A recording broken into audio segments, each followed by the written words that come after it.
ഇന്ത്യയും ഇറാനും തമ്മിൽ വളരെ അഭേദ്യമായ മറ്റൊരു ബന്ധം കൂടെയുണ്ട്. അത് ഇപ്പോഴത്തെ ഡിപ്ലോമാറ്റിക് ബന്ധമല്ല, പണ്ട് പേർഷ്യൻ ആയിരുന്ന സമയത്ത് അതിനെക്കാട്ടിനൊക്കെ മുമ്പുള്ള ബന്ധം. ലോകത്തിലെ ഏറ്റവും പഴക്കം ചെന്ന ഏകദൈവ വിശ്വാസമാണ് സൊറാസ്ട്രനിസം. ഈ സൊറാസ്ട്രനിസത്തിലെ ദൈവത്തിന്റെ പേരെന്താണെന്നറിയോ? അത് അഹൂറ മസ്ദ എന്നാണ്. അഹൂറ എന്ന് പറഞ്ഞാൽ നമ്മുടെ ഇവിടുത്തെ അസുരനാണ്. അതായത് സിന്ധ് എങ്ങനെയാണോ ഹിന്ദായത്, അതുപോലെ തന്നെ ഇവിടുത്തെ അസുര അവിടെ ചെന്നപ്പോൾ അഹൂറ ആയി.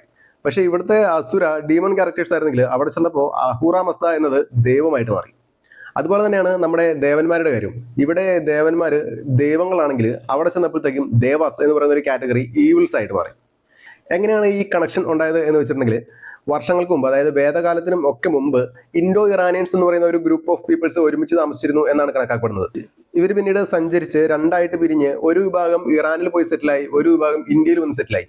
ഇവരുടെ കയ്യിലുണ്ടായിരുന്ന വിശ്വാസങ്ങളും അന്ന് ഇന്ത്യയിലുണ്ടായിരുന്ന വിശ്വാസങ്ങളോട് കൂടിച്ചേർന്നിട്ടാണ് ഇന്ന് കാണുന്ന ഹിന്ദുമതം ഉണ്ടാകുന്നത്. ഇറാനിൽ പോയി സെറ്റിലായ ആളുകൾക്കിടയിലേക്ക് പിന്നീട് വർഷങ്ങൾക്ക് ശേഷം സൊറാസ്ട്രനിസം എന്ന് പറയുന്ന ഏകദൈവ വിശ്വാസം കടന്നു വന്നപ്പോൾ അതുവരേക്കും ദൈവങ്ങളായിട്ട് കണക്കാക്കിയിരുന്ന ദേവാസ് എന്ന് പറയുന്ന ഗ്രൂപ്പ് ഓഫ് ആൾക്കാരെ അവർ ഈവിൾസ് ആയിട്ട് ചിത്രീകരിക്കുകയും പിന്നീട് അഹൂറ മസ്ദ എന്ന പേരിൽ ഒരു ദൈവത്തിനെ അവിടെ സ്ഥാപിക്കുകയും ചെയ്തു.